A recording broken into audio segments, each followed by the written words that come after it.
बापा जी 15 अगस्त 1947 राजा वीरभद्र सिंह जी बाजी। और ये पेड़ तब लगाया गया और जो मैं बैठा हूं वो मौजूदा एमएलए विक्रमादित्य जी के साथ, राजा वीरभद्र जी के बेटे और प्रतिभा जी के बेटे और 6 बार के वो मुख्यमंत्री राजा वीरभद्र जी। तो एक तो बड़ी विरासत है आपके साथ। हाँ जी, बहुत बड़ी विरासत भी है और जिम्मेवारी भी है और बहुत बड़ी लेगेसी है, लोगों की उम्मीदें हैं। तो हम पूरा प्रयास कर रहे हैं कि लोगों की उम्मीदों पे खरा उतरने के लिए हम बिल्कुल मजबूती के कैसे कैसे करेंगे वो तो कह रहे हैं। बीजेपी ने इस बार नारा दे दिया बदलेंगे रिवाज। और मैं देख रहा था कि जो कांग्रेस की प्रेसिडेंट है यानी आपकी मदर भी प्रतिभा जी, उनका एक बयान है कि 25 साल तो कांग्रेस नहीं आने वाली हिमाचल में। देखिए, उन्होंने ये कहा था कि आजकल का जो ट्रेंड देश में चला हुआ है जी, कि वो हारी हुई जीती हुई सरकारों को भी हरा देते हैं। जिस तरीके से जो तो you don't believe in election commission? नहीं, मैं इलेक्शन कमीशन के साथ साथ जो हमारी ईडी और सीबीआई है, जो भाजपा की सहेली है, वो इस तरीके से कार्य करती है कि जीत कर भी जो है वो एमएलएस को दबा कर जो है वो सरकार उलटफेर कर देती है। ये प्रेसिडेंट आज देश के कोने कोने में चला हुआ है, तो हिमाचल भी उससे अनजान नहीं है। हालांकि हिमाचल में अभी तक ऐसा कुछ हुआ नहीं है, बट उन्होंने उस कॉन्टेक्स्ट में कहा था कि the worker should be prepared for every fight. और हमको केवल इन्हीं चुनाव में नहीं मगर आने वाले चुनावों के लिए भी पार्टी को मजबूत रखने की आवश्यकता है। मैं ये जानना चाहता हूं, जब वो ये कह रहे हैं कि रिवाज बदलेंगे तो कुछ तो दिमाग में ही है उनके, कुछ दिमाग में ये बात है कि या सिर्फ आप ये कह रहे हैं ईडी सीबीआई इससे इसके दिमाग में लेके बात कर रहे हैं? देखिए, ये तो नारा देना था, उन्होंने दे दिया जी। उन्होंने पहले भी अभी पीछे लोकसभा के चुनाव हुए, उपचुनाव हुए, उसमें भी कहा कि मंडी मेरी है और मेरी रहेगी। हमने वहां पर भी उनको पटकनी दी, उनके घर में जाकर कांग्रेस पार्टी जीती। एक बड़ी जबरदस्त बातचीत कही जा रही है कि old pension scheme new pension scheme. जी।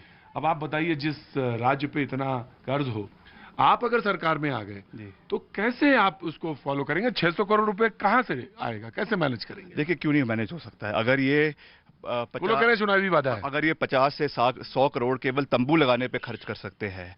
अभी इन्होंने पीछे एक महीना सरकारी रैलियां करी, जो उन्होंने आज़ादी का महोत्सव मनाया पिछले एक महीने से, उसमें करीबन 75 करोड़ रुपए का तो बजट इन्होंने केवल रैलियों के लिए रखा हुआ था। तो कह रहे हैं कि प्रियंका जी ने भी मौका देखा और मौका देख के दांव चल दिया, वो पहुंच गए वहां पे जहां पे लोग स्ट्राइक कर रहे थे। नहीं, प्रियंका जी की बात नहीं है। प्रियंका जी तो हमारी नेत्री हैं और उन्होंने जो कांग्रेस पार्टी के हमारी 10 बड़ी गारंटीज है हिमाचल में, उसका जो नंबर 1 एजेंडा है दैट इज ओपीएस। और हमने इसको विधानसभा के अंदर भी कहा है, ऑन रिकॉर्ड हमने इसको कहा है कि हम इसको लागू करेंगे। 2003 में जब वाजपेयी साहब की सरकार थी, उन्होंने इसको बंद किया था। हालांकि उस समय कांग्रेस की सरकार 2013 में। Yes, we agree to it कि 2003 में हम उसके सिग्नेटरी थे उस टाइम, बट उस टाइम सर्कमस्टांसेस अलग थे। आज वो परिस्थितियां बदल चुकी है और उन कर्मचारियों का ख्याल रखना, उनको भविष्य के लिए उनकी जरूरतों को मीट करना, that is our moral responsibility. और उसको हम कह रहे हैं कि आप रेवड़ी आप भी देने की कोशिश कर रहे हैं और राहत नहीं दे रहे हैं। वो लोग कहते हैं राहत, बीजेपी कहती है राहत और रेवड़ी में फर्क है, तो इसको तो समझना चाहिए। कह रहे हैं देखिए, भाजपा इसके बारे में ना ही बात करे तो अच्छा रहेगा। उनकी जो किसान सम्मान योजना है, 2-2 हज़ार रुपए हर खाते में डालते हैं। और जब चुनाव आते हैं, पहले आपने देखा यूपी में उन्होंने जो है गैस मुफ्त कर दी, आटा मुफ्त कर दिया। मोदी जी यहाँ पर आए, यहाँ पर भी आटा मुफ्त कर दिया। तो मोदी जी का तो हम सम्मान करते हैं, वो देश के प्रधानमंत्री है, हम तो बहुत छोटे से व्यक्ति है, वो तो पूरे देश के मालिक है। मगर हिमाचल का प्यार उनको सिर्फ चुनावों में ही जगता है। यहाँ पर आकर मीठी मीठी बातें करते हैं कि मैं यहाँ की सेपू बड़ी खाता हूँ, मैं यहाँ के लिए वो करता हूँ, मगर पैकेज क्या आया हिमाचल के लिए? कोविड काल में क्या पैकेज केंद्र सरकार से आया? चाहे वो आपके बागवान किसान है, आप देखते जितने हमारे सेब बाहुली क्षेत्र है, कितना एजिटेशन हुआ। आपने खुद देखा होगा कि हमारा पूरा सेक्रेटेरिएट को किसानों बागवानों ने घेराव कर दिया। उसमें कोई पार्टी का कोई लेना देना नहीं था, किसी भी पॉलिटिकल पार्टी का।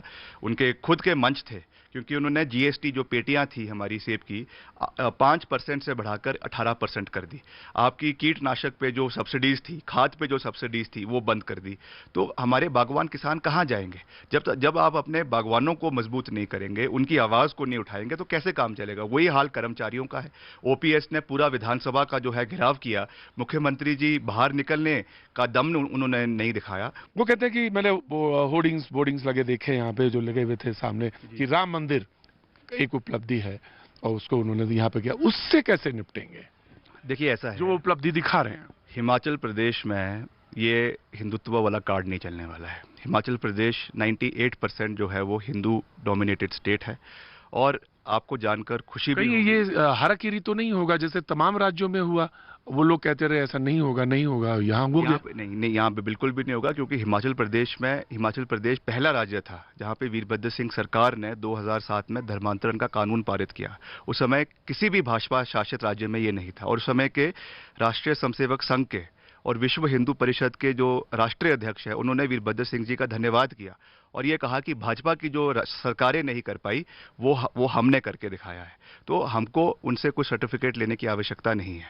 मैं मेरी 122वीं पीढ़ी जो है वो हिंदू धर्म को मानने वाली है। हमारी जो पुश्ते हैं उन्होंने हमेशा, हमारे जो एंसेस्टर्स हैं उन्होंने हमेशा देव समाज को हिमाचल प्रदेश में बढ़ावा दिया है।